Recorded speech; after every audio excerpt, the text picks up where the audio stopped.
Run the Tan, Melbourne's most iconic run around the Botanical Gardens. Join elite athletes, celebrities and everyday runners on April 26, 2026, supporting mental health. Registration's open on November 25th, but you can register your interest today at runthetan.net/interested for early access and exclusive updates.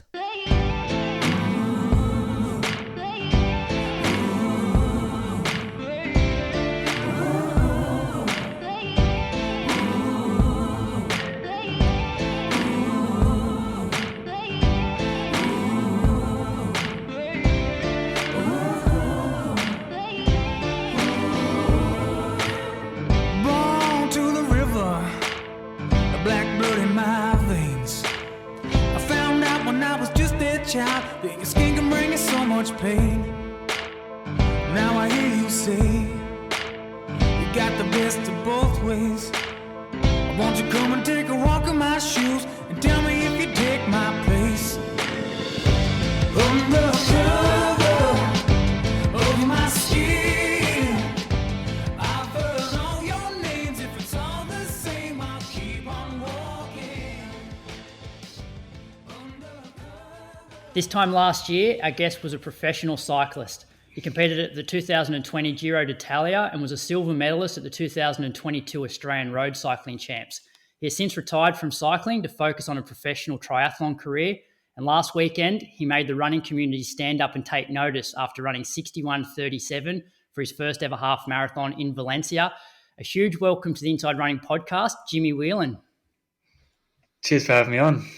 Yeah, No I've been a Patreon for a long time now. So actually, that's where I was going to next. Was one thing I didn't mention in the intro is you've been a Patreon since 2020. So that's when you were right in the middle of your pro cycling careers. How does a pro cyclist stumble across the Inside Running podcast, then decide to sign up to Patreon? I've always been a running fan. And when I'm riding on the bike, I need, if I'm doing 6 hours, I need long podcasts. So having you guys, talk for 2.5 hours about all things running is perfect. So I'm a long time listener. Yeah. Thanks for the support. Let's jump straight into the Valencia half. Tell us about the race, because I've watched a couple of your YouTube videos, and I guess Valencia half wasn't really on the radar up until pretty late on. Love that you're out there repping the club singlet. Saw some videos of you basically like smiling, look like you're having a great time out there. Tell us how the race played out for you. Yeah, it went pretty well. I was pretty happy. I went out, my goal was to kind of do a pace like that, but I even surprised myself a little bit during the race, just, going through 10K in 28:40 or something and still feel fine. I was like, gee, this is I was kind of waiting to blow up, just waiting for that 500 meters where you go from being fine to absolutely cooked, but it didn't happen. So yeah, I'm really happy. I did the training to give it a good crack. So, and yeah, it was like a relief. I was just, had a blast. You saw some of the video footage, I was smiling through kilometer 16, 17 when the guys around me were pretty gassed. But yeah, I just had so much fun. I think I had a good day, and maybe it was just one of those days where it just comes easy almost. And just ripping through the towns of through Valencia. I was just having a blast. So it's 61:37. It's cool. So when was Valencia half sort of first on the radar for you? I booked my flight back to Melbourne 5 months ago. I've come back to Melbourne for a mate's wedding. And I thought, okay, I'll book it on the Monday because Valencia half is, on the Sunday, the day before I leave. And I was like, I don't know if I'm going to do it, but I'll keep it open so I could. And then I was like, okay, I'll enter the half if I think I'm in good enough shape about 2 months or a month out, in the hope that I could try and get a bib or an elite start. And one of my mates was actually able to get me an elite start bib, and then there I was getting ready, tapering for a 61:30 attempt, and there you go, it happened. So yeah, it's pretty surreal. Yeah. Well, especially like when was the first time that you broke 30 minutes for 10K? Like less than a year ago, obviously, because you're cycling this time last year. Yeah, so when I stopped road cycling, it was my last race was in October last year, and my immediate goal after finishing cycling was to try and qualify for the Zatopek. And so I did two 10K road races in Barcelona, and that's where I ran 29:55, and yeah, like that was a pretty good. Looking back on it, that was actually pretty impressive for the amount of training that I was doing. And yeah, I ran 29 around the roads there, and then didn't actually end up doing the Zatopek. And then I did a 10K. What was it? Maybe 6 weeks ago, where I ran 29:07, I think, on a similar course as well. It was really hot and humid that day. Like guys that normally go under 30 ran close to 32 minutes. So it was crazy conditions that day, but yeah, so that's kind of my only real running results that I have. My world athletics is like from Zatopek 2015. So yeah, we'll get to your junior days. So, because obviously, like the amount of cycling that you've done over the years, like you've got obviously a massive engine, like aerobically really strong. One thing I've noticed that sometimes when people go from cycling to want to run, it's like their body's just not used to that sort of pounding and they struggle with that. But looking at your Strava over the last like 2-3 months, like you've been racking up what 180, 190K weeks. How yeah, have you been yeah. able to how have you been able to transition to that pounding without breaking down? Yeah, I don't really know the answer, to be honest, but I'm not breaking down, so that's all that matters. I guess like yeah, when I stopped cycling, like I told a few people, oh, I'm going to do triathlons and maybe pro running as well at the same time or whatever. And people were like, yeah, but you've got cycling legs, like cyclists can't just go and run 100K weeks, let alone 150 normally. Like you hear of pro cyclists going for a 10K jog in the off season and they get a stress fracture after like 3 jogs. It's crazy. But yeah, I don't know. Like I guess I ran like I came into cycling pretty late. Like I was running at a high level domestically as a under 20 for probably 3 years. And that was during when I was going through when I was growing. So like I guess my body adapted to running in that way. And when I was cycling, I was still trying to run like 10K run a week, which doesn't sound like much, but I think it's enough to keep your body like familiar with the loading or like the tendons loading and things like this. But yeah, I don't know. I guess like with cycling, like I always trained a lot. Like I was on the upper limit of how much you can train on the bike, like 25, 30 plus hours a week. So to now go to running, like, 200, I did a 200K week, but it was still only 14 hours of exercise. So like my body wasn't that stressed aerobically or like energy wise. So as long as my muscles and tendons were still fine, then I guess it's a green light to train hard and hopefully not get injured. Touch wood. Yeah. I don't want to talk about how I'm not getting injured and then 1 week later. Yeah. Yeah, the curse. But yeah, like the curse. I was quite injured in June this year. April, May, June. I had this nerve issue on the bike, and then I also had a ITB syndrome. Yep. And I could barely jog 7-minute Ks. So I basically built up from June to now, where I went from just jogging for 3 weeks to then I was actually up in the altitude camps with the Melbourne Track Club with all the guys there, guys and girls, and kind of slowly built up my intensity. Like I was training with like Rose and Izzy with their training when they were preparing the European track season, and that kind of got the ball rolling really nicely. And then I started to really ramp up my training, and I did like 4 big weeks leading into this half where I did like, yeah, you were saying now like 180, 190, 200, 190. So that's a pretty big month, and I was totally fine. And that's with 3 sessions a week too. Do you want to talk us through what one of those standard weeks sort of looks like?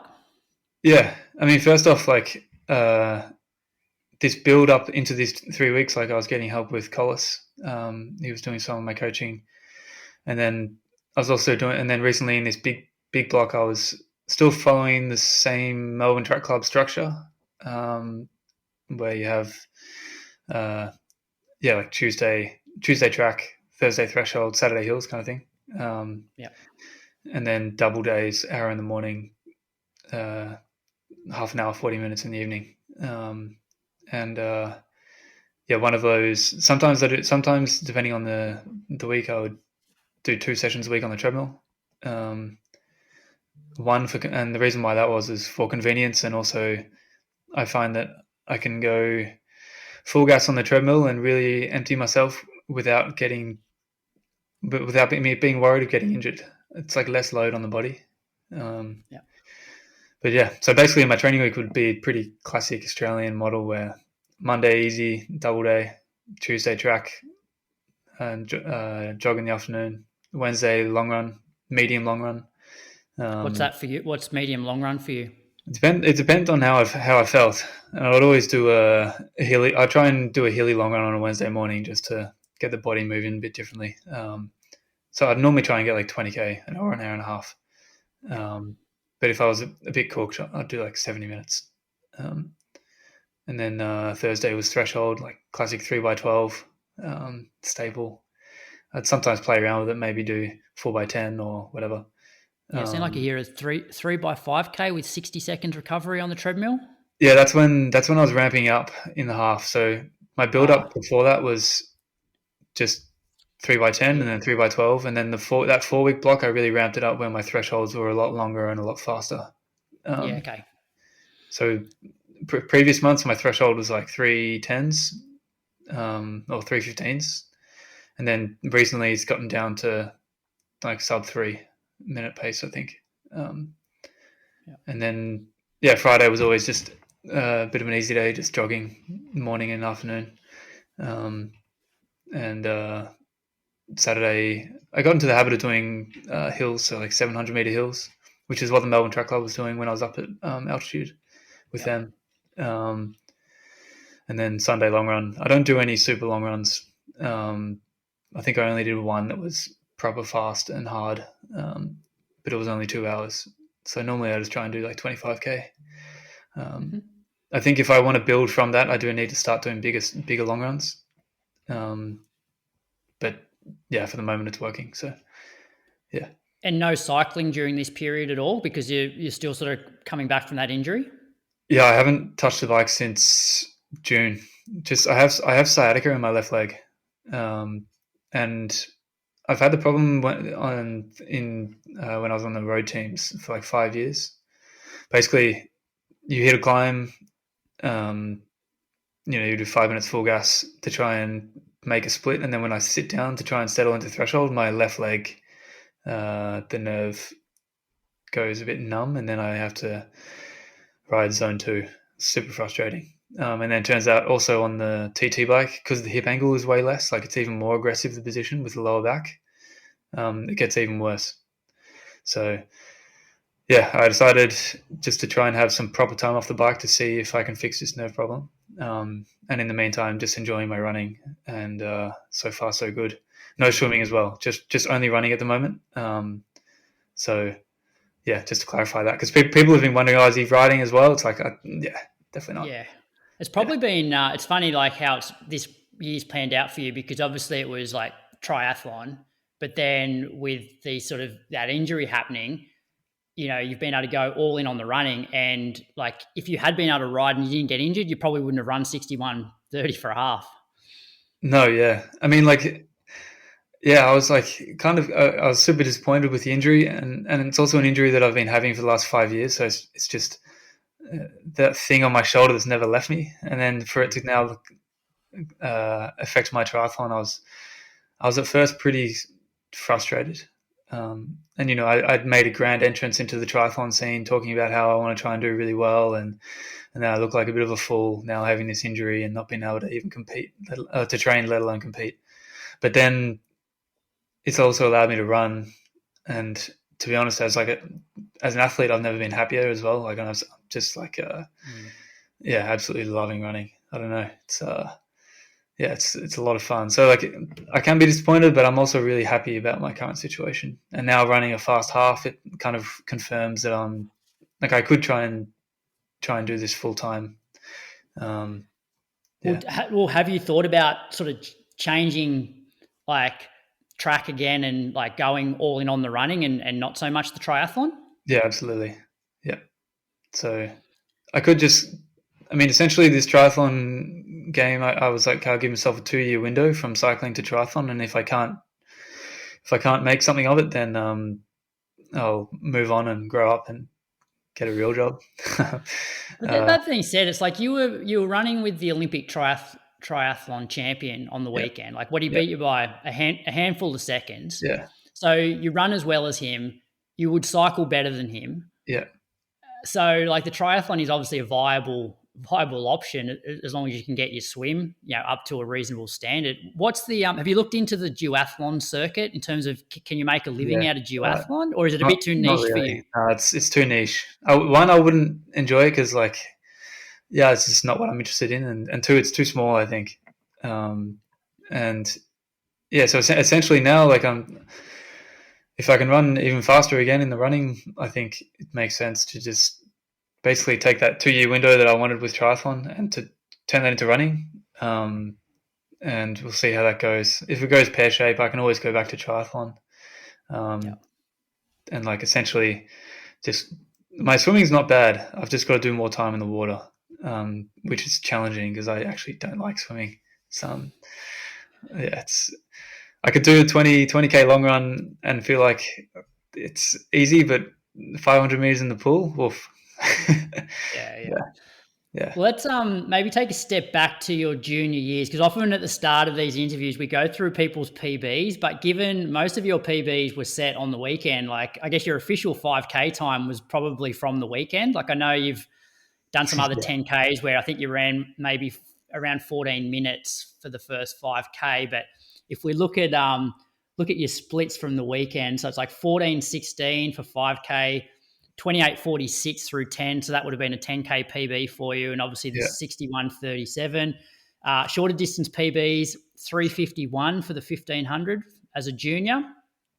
What race was that? Was that like just a mileage meet? Is this on Strava or? This one's on. I think this one's on your Strava. I don't know where that's pulled from. I don't think that's. Yeah, I don't know where I think Brady. That came from your Patreon shout out, that one. But I know you've definitely run 8:19 for 3K. I actually found the video of this the other day. So that was the 2015 De Castella under 20 Aussie champs, and you were 7th, I believe, behind Matt Ramsden won that race. Ollie Hall was 2nd. I think young Josh Torley was like 4th. So you're obviously, ran a lot as a junior. So do you want to take us back to your sort of junior sporting days? Yeah. I've always been like that sporty kid. Like I was that kid of the year level. Initially I started, when I was younger through primary school, I was playing tennis a lot. At a pretty high level, and stopped doing that, and then went into soccer. Tried doing that, but I was too small and skinny. So, all my teammates were way bigger than me, so I stopped that as well. And then got into running and started taking that pretty seriously in like year 9, year 10. Who was coaching you? Stephen Ellinghouse. Oh yeah. My training partner was like Mitch Dyer. He's one of my good mates. I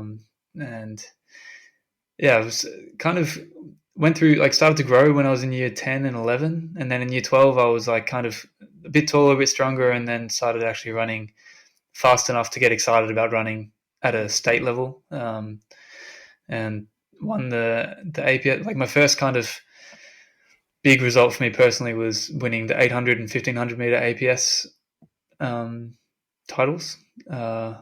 And then that same year went in December, did the under 20 Zadipec 3K. But I was only running like 50K a week then, maybe less. And then from there I did a year of running after year 12 and kept getting injured. And then classic story of going up to Falls Creek, trying to run with all the big boys doing K reps, and then I got really injured, and then started bike riding, and then that was that. What were the injuries you were getting? Achilles problem. Okay. Yeah. So yeah, Achilles problem, and it was I can't remember exactly, like problems in my feet too with the bones. But the main one was the Achilles problem, and then I actually stopped sport in general after that. Went on a Europe trip, partied a bit back home, did all that stuff. So I got to tick that off, which was important, and then came back from my Europe trip, and didn't like the way I felt. I felt just lazy and tired all the time, and started riding my bike. And some of my mates there started realizing that I was actually quite good at bike riding, and started doing the crit scene here. Like, there's lots of local crits, and then started winning the crits, and then from there you can say, oh, and then I'm going to do the national championships. And then I came second in the under 23 road race, which then allowed me to represent the Australian team a few months later in Europe. Yep. And I won my first European road race, my first race in Europe. And that created a lot of hype from agents and things like that. So I signed pro after my first race in Europe. So I went from racing like local crits, not really knowing what to do in bike races, to all of a sudden racing as a pro a year later in Europe. So I went from being a runner to a pro cyclist, probably one of the fastest transitions in pro cycling ever seen, most likely. Right. So, So with your still, like, things incredible. Like, to obviously compete in one of the Grand Tours, like the Giro d'Italia, like what would you say, what were your career highlights as a cyclist? The big one is the Giro. Like, doing the Giro, I was working for my teammate who won the KOM jersey. And I did some things in that race that enabled him to secure that KOM jersey. So for me personally, I have the KOM jersey hanging up in my little office in Barcelona, and that's like, something that'll hang up in the pool room later in life. And another big one was probably finishing second in the Australian road race 2-3 years ago. I almost won the thing. I did some big attacking that day, and I got caught in the last lap after being solo for 40, 50K. So I thought I was going to be... listeners... Oh, sorry to interrupt. I just don't think some of our listeners realise how big, like, the Australian road champs are. Like, we get pretty much all of our big stars back for that race, and it's pretty iconic. Yeah, like, I mean, Australia has 40 pros racing in the World Tour, and they're all pretty good. So if you beat them in these national championships, you got to have good legs. So and I also won a stage of the Queen stage of the Volta Portugal, which was pretty big. It's a massive race in Portugal. People call it the fourth Grand Tour. For me, that was a big one. Just competing in some of the biggest races in the European circuit in the World Tour. Like, at the time, I didn't really quite understand what I was doing, but now looking back on it, it's like, I was this kid 1 year prior as a runner, and then all of a sudden I'm racing in the World Tour against Mathieu van der Poel and Pogacar and all these guys. So, I've got to go through my photo album and pick some of my favorite photos just to keep, so I can print them out later in life. But So what would you say are the pros and the cons of being a professional cyclist? Yeah, I mean, like, when I stopped running, got injured, and started getting good at cycling, I was like, oh, this is awesome. Like, if I become a good cyclist, I can get paid really well. I can go to live in Europe, race the pro circuit, which has, massive infrastructure, really professional teams. Like, it's almost like, it's not life of a footballer, but you have like these full supported teams. You have this team bus. You have like full support. You have 2 coaches, a personal physio. It's really professional. So compare that to running, it's a completely different game. So I was really excited in that way, but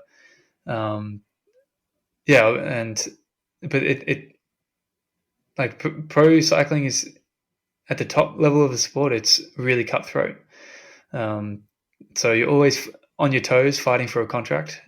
Like in my case, in the teams you have 30 riders, and 15 of those riders are secure with contracts and always know that they're all good because they're one of the best in the world. But then there's 15 guys in the bottom half of the team who are super replaceable. And I was in that like bottom half of the team. I was still a very good bike rider, but in the context of the world's best, I was still like, yeah, always feeling like I was fighting for that contract. And I had some pretty nasty crashes too. Like cycling is really, really, really dangerous sport. And yeah, had some nasty crashes that sent me to hospital. Then also, yeah, the biggest con of cycling is just the danger of the sport. It's not quite understood by the general public just how dangerous it is. It's like every year like one or two pros pass away in races. There's not many sports that have that. What was the worst crash you had? I never had really anything really bad, like nothing life, but heaps of broken bones, broken pelvis, broken ribs, broken scapula, broke both my wrists, broke my tibia. Quite a few, all cosmetic stuff that they would say in cycling, but yeah, it just adds up. And after a while, at the end of my career, I was kind of almost too scared to race a bike after some of the crashes that I had. And because I came into the sport so late, I didn't quite have the skills or the technique that a lot of the other guys had. And so I was much more at risk and at danger than the bloke next to me. So yeah, I crashed in the Criterium de Dauphiné in June last year, and I had the contract stress over my head, and like I was just like, oh, what am I? Like, I'm not really happy doing what I'm doing. I think I need to change something. And you have to train so much. There's such high sacrifice, always away from friends and family, and always on the road, always at altitude. And then I crash on day one. I was like, oh, like what am I? I think I need to reevaluate things. So that's kind of why I stopped cycling. Yeah. Is there anything that you, looking back on, could have like changed or would have done differently to sort of get you into that top 15 of always being like a secure contract rider, or, I suppose being at that next tier? Yeah, I mean, the biggest thing that I missed was just having that junior development of knowing how to throw a bike around, being a close peloton. And because I was in my mid-20s, it was kind of hard to learn that at the top of the sport. So it was almost impossible to learn in a way. So I was always at that disadvantage. And that was the reason why I didn't reach my top potential in cycling. Like I did a lot of work on my skills, but at the end of the day, the only way you could learn was in a race. So I also asked the same question, and I asked the same question when I was a pro, like how can I improve this? But it was like one of those things. It's almost like the more you stress about it, the more you think about it, like the worse you get at it. It's kind of hard to explain, but yeah. Run the Tan isn't just another fun run. It's Australia's most iconic 3.8k challenge around Melbourne's Tan track. On April 26, 2026, elite athletes, celebrities, schools, emergency services, and everyday runners come together to support mental health and chase their official time. Whether you're aiming for a PB or just soaking up the atmosphere, it's something everyone can be a part of. Save the date. Registration's open on November 25th, but register your interest today at runthetan.net/interested to get early access and be the first to secure your spot. Follow at Run the Tan for exclusive updates and behind the scenes content. Also, Inside Running Podcast listeners who register their interest will get first access to an exclusive discount when entries do open. Check the link out in our Instagram bio. I was saying to you off air that I was really looking forward to this interview because it was quite a unique switch, because from an outsider looking in, as an endurance, or from all of the endurance sports, I would say cycling is the highest profile, where, in Europe, like cyclists are like almost like rock stars, footballers, making really good money, to then step away to a sport like running where it's really hard to make like a living from it. You've almost done the reverse of Richie Port. Richie Port with triathlon, then went to cycling and, became a bit of a superstar. You've sort of gone from being, I guess, in the superstar sport to the one where it's really hard to make a living.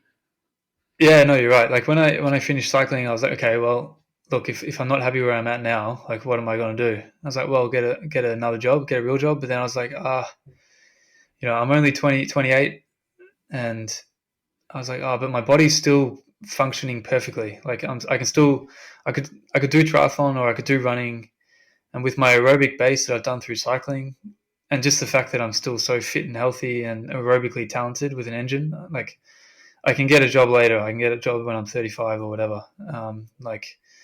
And I still love being an athlete. Like that's what makes me happy.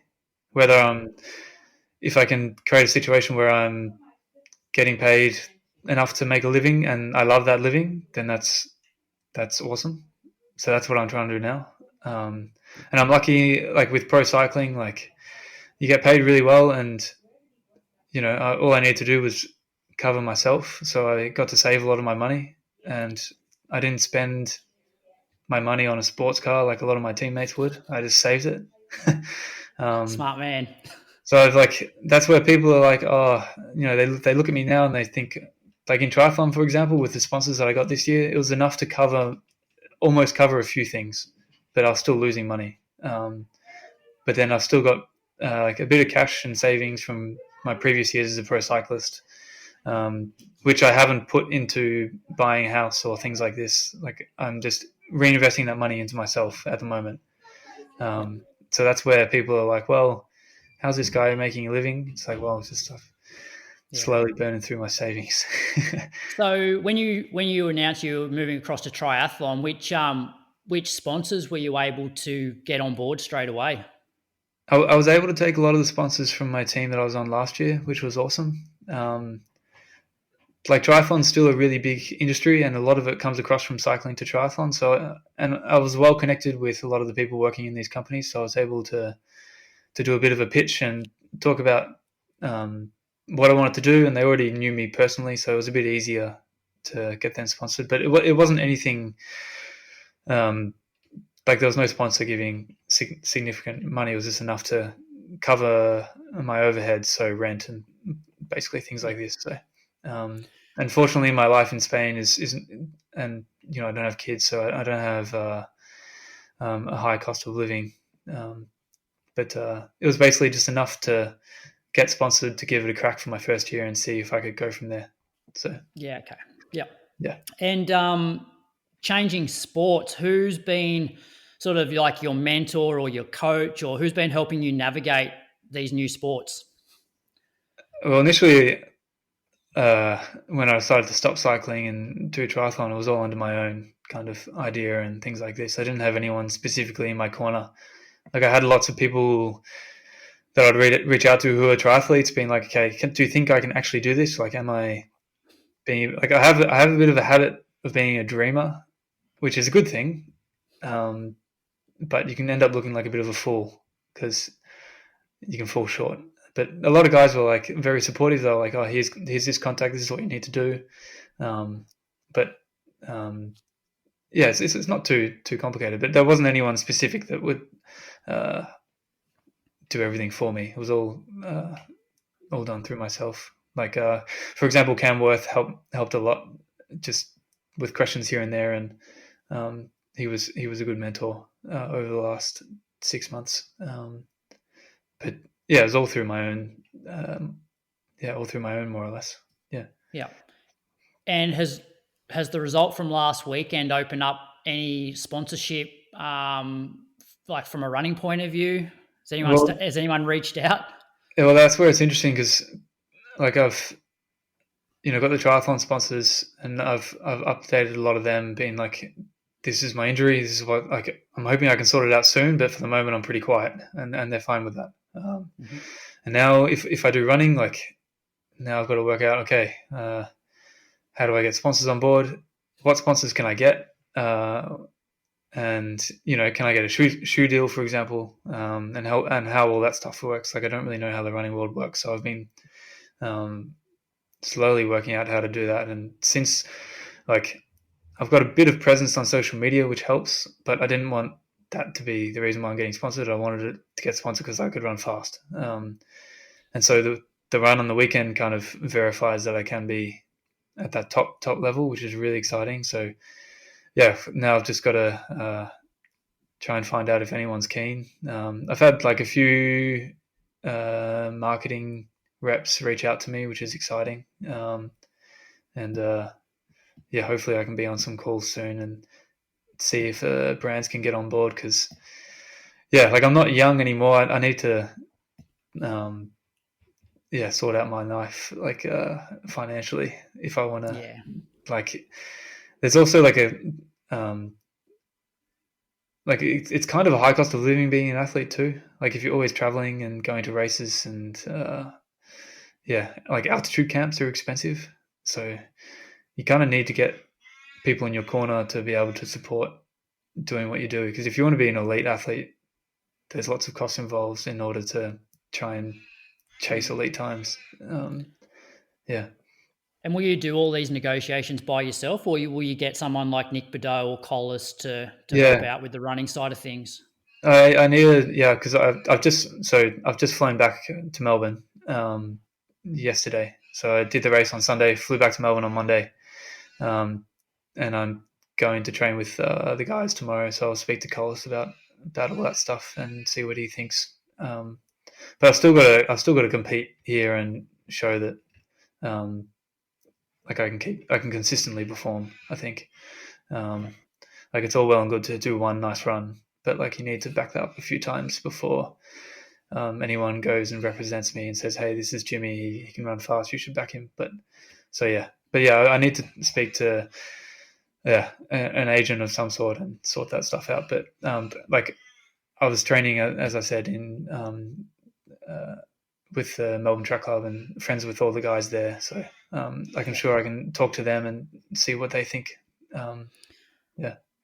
And the Barcelona setup, how long have you been sort of living in Barcelona and now you're back here? Will you go back to Barcelona? How does that all look? Yeah. So I moved to Barcelona a year ago. Before that, I was living in Girona and also up at altitude in Andorra, which is in the Pyrenees. So when I was a cyclist, I was doing my big training blocks up at altitude in 2,000 meters. But now that I'm just running, I'm just based in Barcelona, and it's where my girlfriend lives. She works there, so I've been there for a year and a half, and she's actually now living in America for a year, in the US for a year and a half. So I kind of have a bit of freedom to be in Barcelona or to be here in Australia now and into next year. So I'm not 100% sure whether I'll be, in Melbourne or Barcelona or between the two. Hopefully I can find a solution that enables me to be here and there. Like being in Barcelona and living the European life is awesome. Comes with its perks, but I do miss being with my friends and family. And now that I'm not tied to a cycling team, I can actually make these decisions for myself now, which is really exciting. And yeah.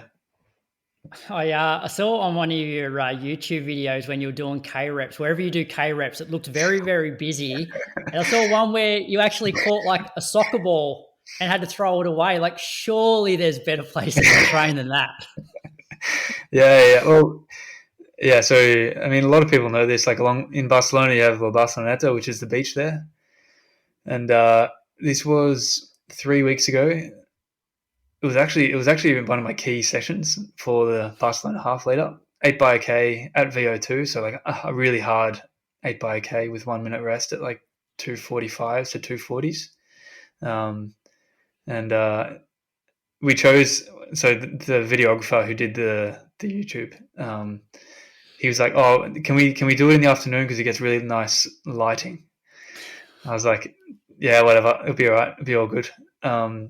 And then we got down to the beach and we saw how many people were there. And I was like, it's not a problem for me, but you're the one riding a bike with a camera rig. Like, you sure this is all good? And yeah, it was fine. But I'm one of those runners that doesn't get too bothered by a busy environment. Like, I'm all the day running through the streets of Barcelona. So for me to have to do that, I mean, for some people, they for most runners, there's no way that they'll be able to do that session along that section. But for me, it's almost like a good distraction. Like you're just trying to avoid people. But that day, yeah, looking at that video, people must look at that being like, what the hell? I also feel like maybe coming from a cycling background, and this was a question I had for you because like on the podcast this week, we spoke about like, well, Moose said how his tolerance for dickheads is like nil now. Like, you know, people calling crap out to him when he's out running and stuff like that. And I said to him, it's even worse when you're at the back end of like a marathon specific session and you're hurting and somebody's in your face. As a professional cyclist and you're going up those climbs and you've basically got like 1 meter of free path and you've got, you know, fans in your face and you're hurting. How do you cope with that? That must piss you off. Yeah, I mean, it's like really cool and really annoying at the same time. But you learn to like have tunnel vision, so you don't even realize so much. I mean, like in my case, you know, riding at threshold, you're going full gas, and you've got a peloton of 70 guys in a small 5x5 meter cube. That's stressful. So like now, like your brain really learns not to get worried by the external things. Like you just have what's right in front of you, and that's it. Like, and now going to running, it's like it's really, you don't have any of that. So it's like that's where like, yeah, running along that beach with all those people, it's like I don't even notice.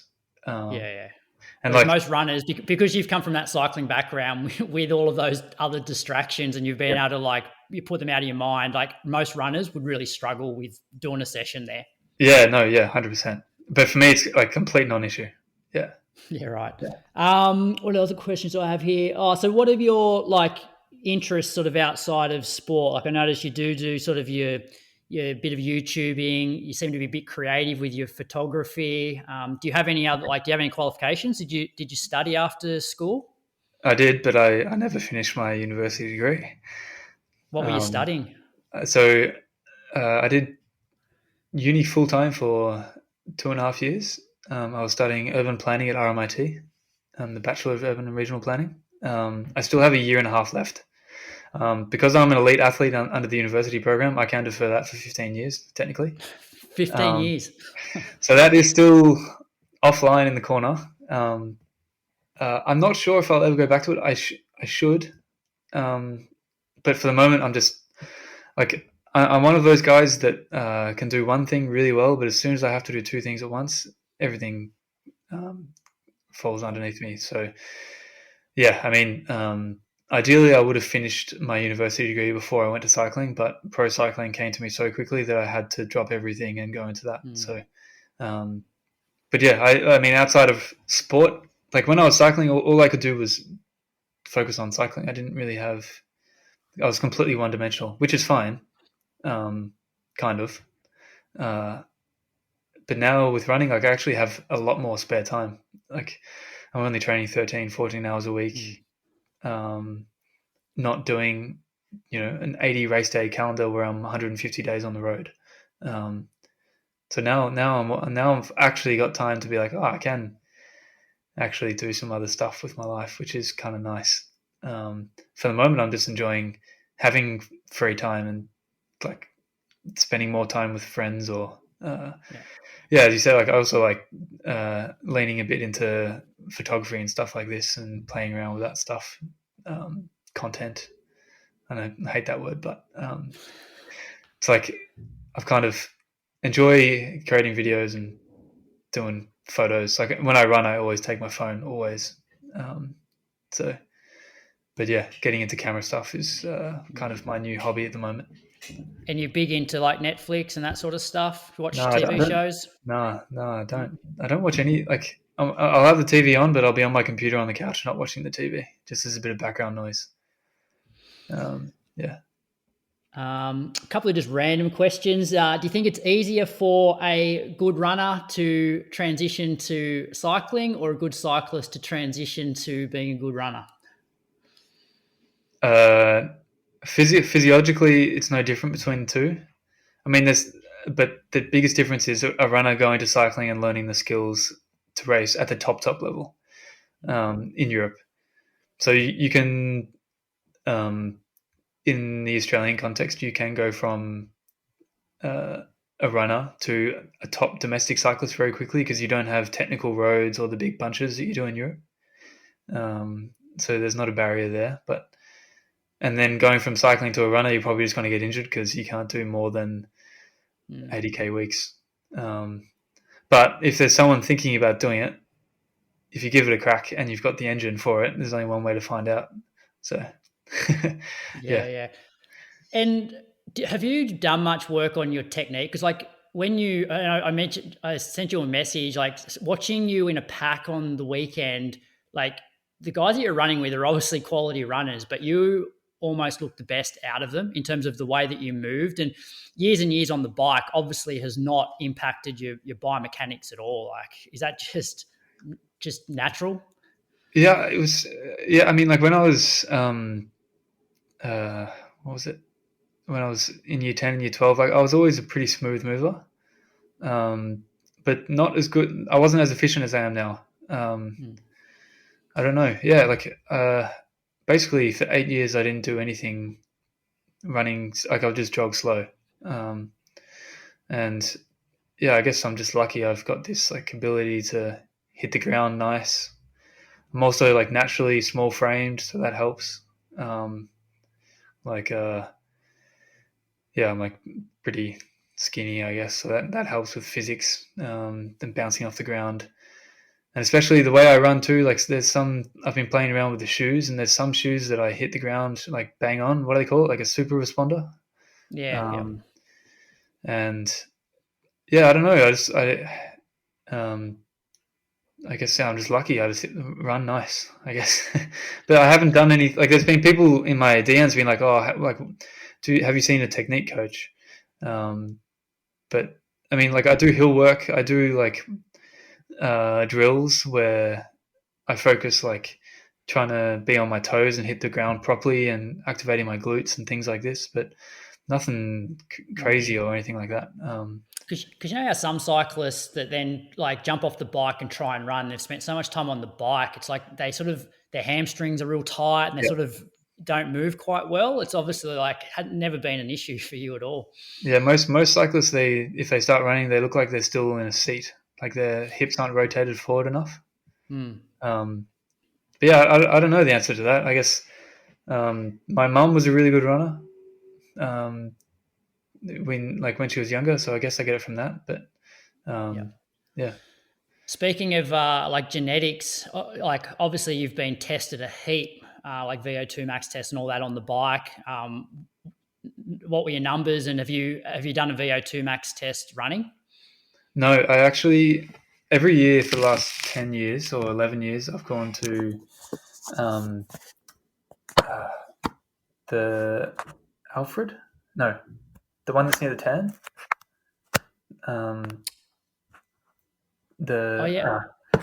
Is it the Alfred? What is it? Baker RDI Institute. Yeah, Baker. Yeah, that's where I had all my heart testing done with with Andre. Yeah, with Andre and their team of people. So I get like DEXA done, VO2 done, all the heart stuff every year. So my highest VO2 is like 86, 87. Yeah, wow. Is that running or on the bike? On the bike.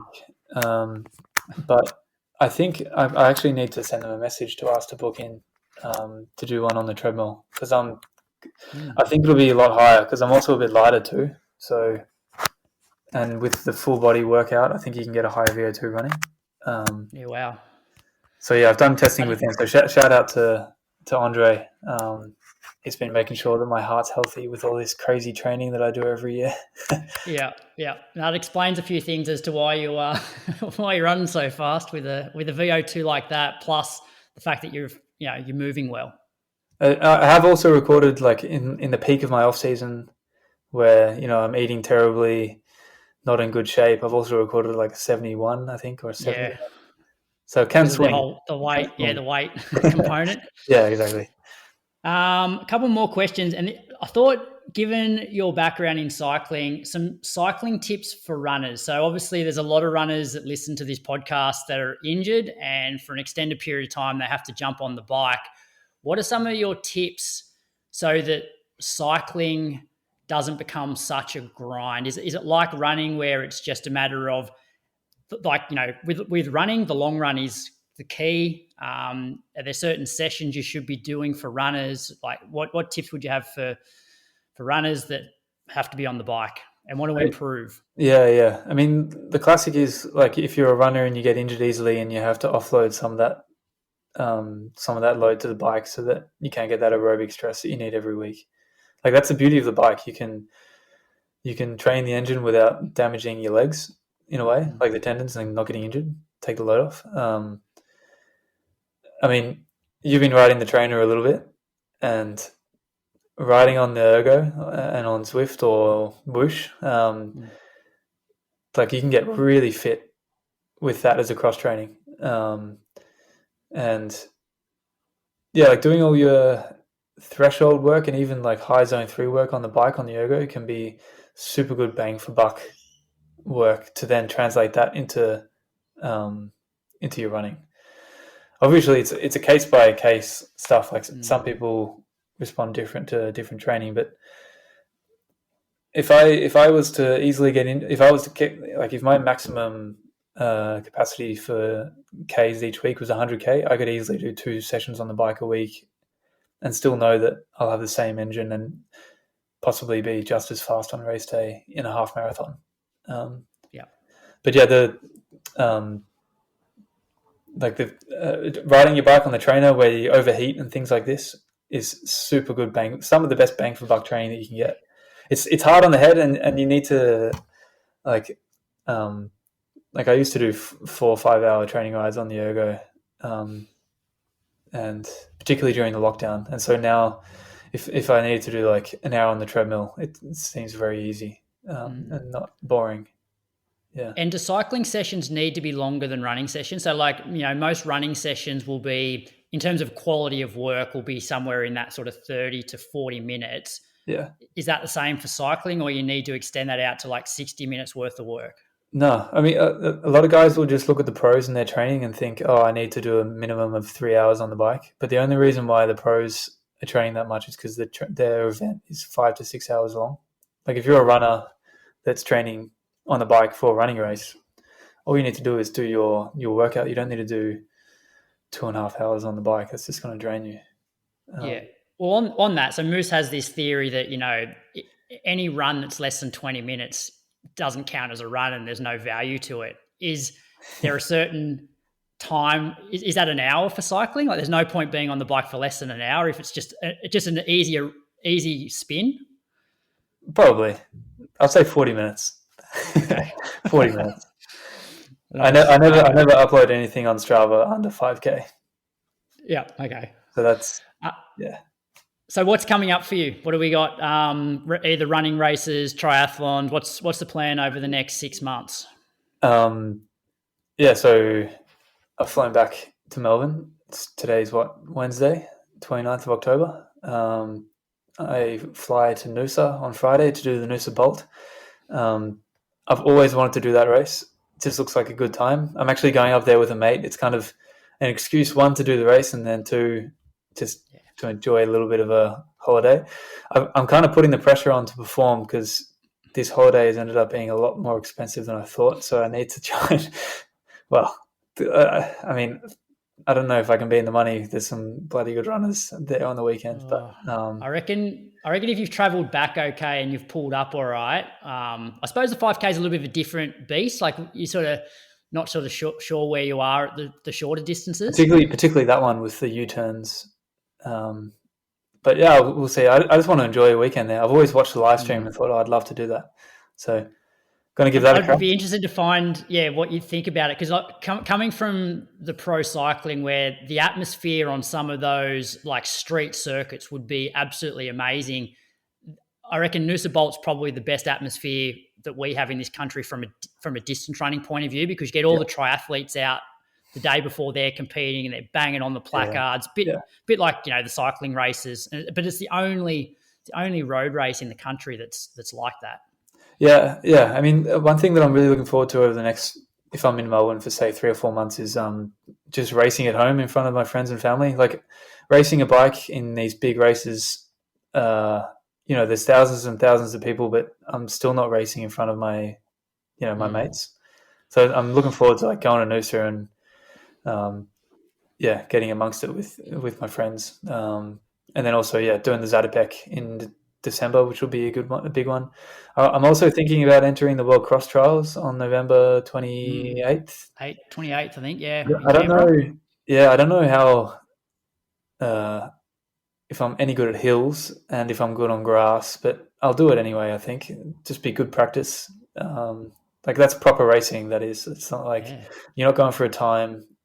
Like, and also, just be.